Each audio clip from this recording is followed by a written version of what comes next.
When we point to healthy examples of relationships in the Bible to strengthen our own relationships or marriages, we obviously don't point to the so-called love story between Samson and Delilah. For those unfamiliar with the story, Samson, a judge God has appointed over Israel, decided to break every rule in the book. Even though his family had taken an Nazirite vow, he did not follow the guidelines by any stretch. He wreaked havoc and revenge on the Philistines in often violent ways, but worst of all, he fell for Delilah. Delilah did not come from Israel. Although the Jewish people throughout their history married foreign wives, such as Moses and Solomon, God often warned against marrying or having a relationship with those outside the Israelite community.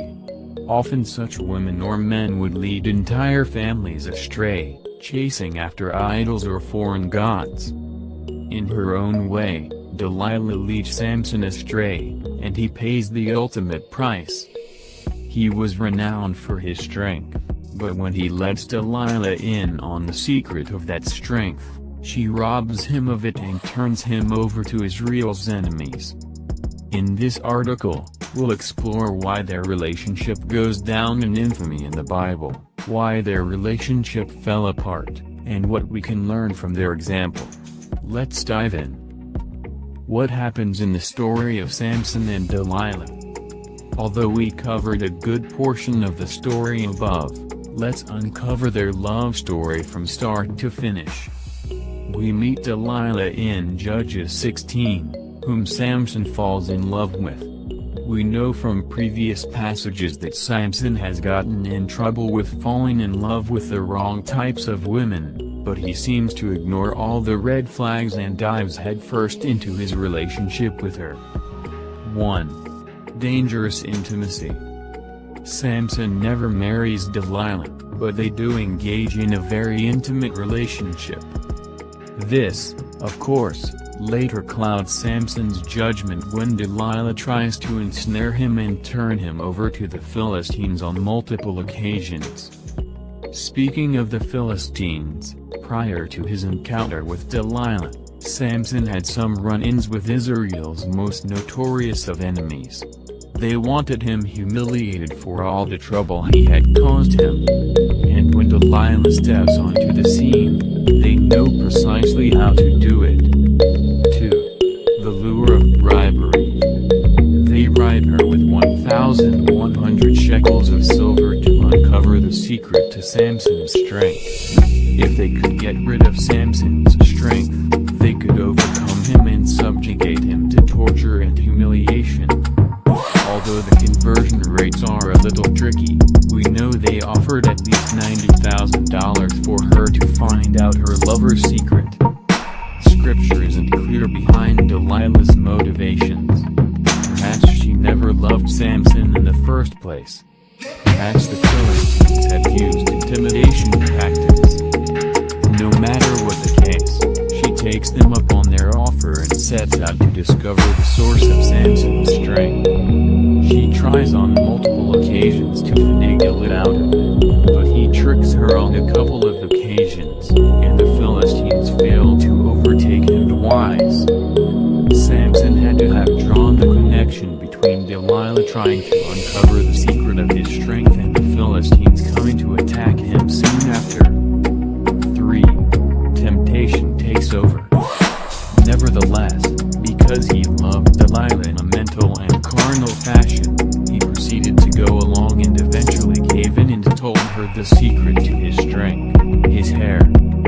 The truth was, Samson's strength actually came from God. But because he had given in to the temptress Delilah, God allows for him to lose his strength when Delilah cuts Samson's hair in his sleep. The Philistines overtake him, blind him, and turn him into a slave.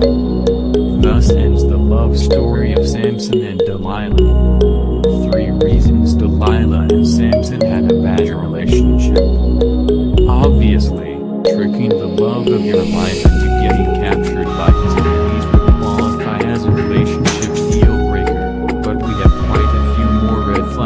Samson should have caught on to way before they reached the Philistine capture phase. First, Delilah did not follow Yahweh.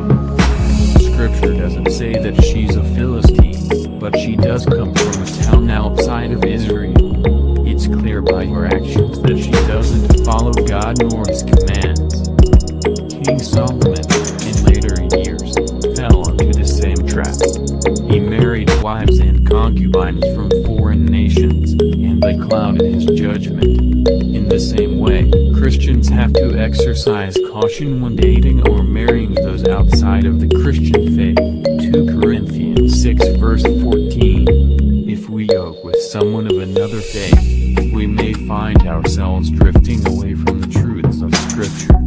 If we yoke with someone of another faith, we may find ourselves drifting away from the truths of Scripture. Second, Samson and Delilah had extramarital sex.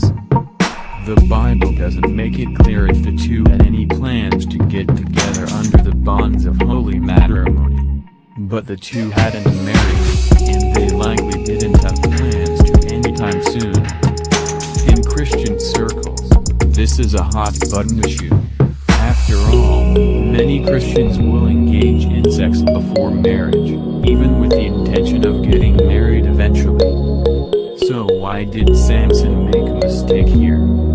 Sex physiologically binds us to another person. We draw a deeper connection with them than in any other relationship. And bonds are hard to rip. Samson may have wanted to escape Delilah. Maybe he saw the signs of her deception and wanted to flee. But because they forged a bond through sex, he must have found it much harder to break away from her. He must have imagined a kind of pain that he would cause both Delilah and himself. His pain exacerbates all the more when she betrays him, and he loses his strength, sight, and freedom. Third, Samson ignored his red flags. Samson had to be incredibly thick not to draw the connections between the Philistine attacks and Delilah's prying into the secret of his strength.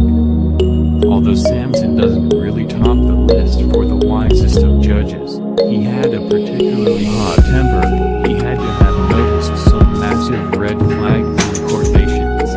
He chooses to ignore them and trusts in his own strength, instead of the Lord to deliver him from his enemies.